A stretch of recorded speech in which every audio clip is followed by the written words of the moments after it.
Hello everyone, you are on the Mr. Octopus channel. Today you will find out how to make a new Uber Eats account. Let's go. Open Uber Eats.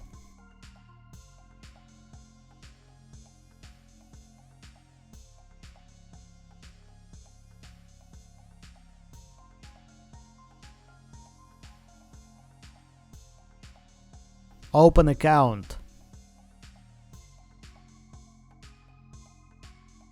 Sign out.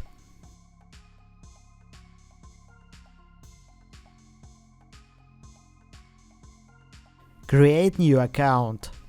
Use new phone number.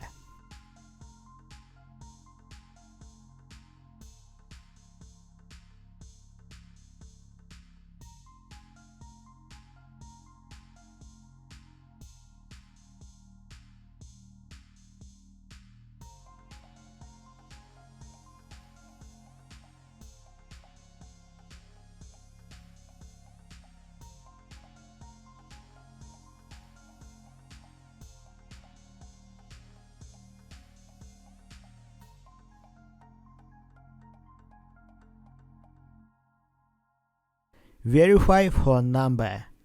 After that, fill in the details and complete the creation of a new account. Now you know how to make a new Uber Eats account. Thanks for watching, don't forget to like and subscribe to the channel.